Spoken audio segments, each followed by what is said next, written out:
সবাইকে জানাই নমস্কার। আর অনেক দিন ধরে তোমাদের সাথে আমি ব্লগ শেয়ার করতে পারছি না, এর জন্য খুবই দুঃখিত। কারণ আমি একটু ব্যস্ততার মধ্যে রয়েছে কদিন। ওই দেখো আমার পুচকুটা দুষ্টু দুষ্টু করছে। একটু রেডি হয়েছি, বাপের বাড়িতে যাব।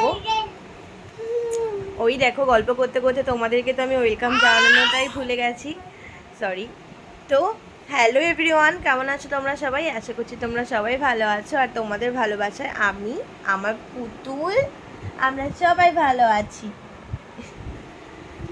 যাব বাপের বাড়িতে, কারণ আমার মায়ের একটু শরীরটা খারাপ। মায়ের না এই সাইডটা খুব ব্যথা। তো দাদা গেছে ডাক্তার দেখাতে। তো মানে ডাক্তার দেখিয়ে বাড়িতেও নিয়ে এসছে। যাই দেখি মায়ের শরীরটা কেমন, একটু গিয়ে দেখে আসি।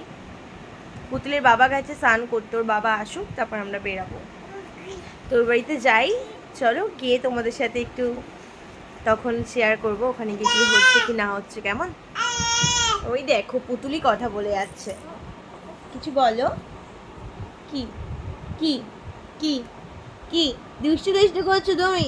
বলো হাই, বলো কেমন আছো তোমরা সবাই, বলো আমাদের ভুলে গেছো, বলো মাম্মাম একটু একটু ব্যস্ত তো তাই মাম্মাম একটু ব্লগ শেয়ার করতে পারছি না তোমাদের সাথে। ওই দেখো সে লাথি মেরে ফোনটাই ফেলে দিচ্ছিল। ওই দেখো আমার পুতুলে কিন্তু দাঁত বেরিয়ে গেছে, তোমাদেরকে আমি বলেছিলাম না, ছোট্ট একটা দাঁত। দেখা বাবা, দেখা দেখা দেখা। ওনা দেখাতে চায় না, জিভটা টুকুস করে দিয়ে দেয়। করো, ওই দেখো জিভটা দিয়ে দিচ্ছে, জিভটা দিয়ে দিচ্ছে। বেবি দেখি দেখি দেখি দেখি দেখি, ওই যে ওই যে ওই যে ওই যে ওই যে ওই যে কুটুস কুটুস, মানে কুটুস কুটুস করে কামড়ায় পর্যন্ত। তো নাও আমি বাপের বাড়িতে গিয়ে তোমাদের সাথে কন্টিনিউটা করি।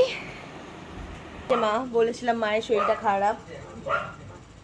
কোন সাইডটা ব্যথা তোমার? এই সাইডটা না? তোমরা তো দেখতেই পেলে বন্ধুরা যে মা বলল মায়ের খুব ব্যথা।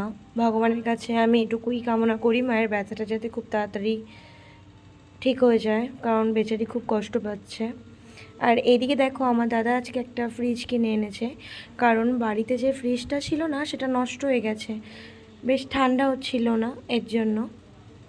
দেখো বাড়িতে আমাদের পুচকু পাপা কত খুশি, আর আমার মা দেখো পুতুলকে নিয়েছিল। আর আমাদের মিষ্টি রানী দেখো পিসুর কোলে কত আদর খাচ্ছে, বাপরে। আর ওদিকে তো আমার দাদা ফ্রিজটা এনে আনবক্সিং করার জন্য ব্যস্ত ছিল। এই দেখো তোমরা ভেতরটা কত সুন্দর লাগছে, তাই না? ওপরটা ভালো লাগছে, আমাদের ফ্রিজটা যেরকম ডিপটা ওপরে, তো আমার বাপের বাড়ির ফ্রিজটা আবার ডিপটা দেখলাম নিচে। এটা 2 স্টার। দেখো তোমরা ডিপটা বেশ ভালোই, খুব সুন্দর হয়েছে ফ্রিজটা। আর এর মধ্যে দেখো জল কাদার মধ্যে আমি একটু যাব আমার মামা বাড়িতে। হেঁটে হেঁটে যাচ্ছি ও বাড়িতে, আমিও আছি সাথে। মামা বাড়ি যাওয়ার এটাই কারণ, কারণ আমার মামি টেলার, ওনার কাছে আমার 3টে চুড়িদারের পিস দেওয়া ছিল, তো আমি মাপ দিতে যাচ্ছিলাম, আমার চুড়িদারগুলো লাগবে তাই। আর এই দেখো মামি আমার মাপ কি নেবে, মামি তো পুচকুটাকে পেয়েই ব্যস্ত। আবার দেখো মাপ দেওয়ার পরে আমরা বাড়ির দিকে যাচ্ছিলাম। চলো আজকে ব্লগটা এইটুকুই, ভালো লাগলে পাশে থাকবে, আর সবাইকে বলছি একটু পাশে থাকো। আর কি বলো, আমার পাশে থেকে দেখো, আমিও তোমাদের পাশে অবশ্যই থাকবো। চলো ঠিক আছে, ব্লগটা আমি এখানেই শেষ করছি, ভালো থেকো সবাই, টাটা।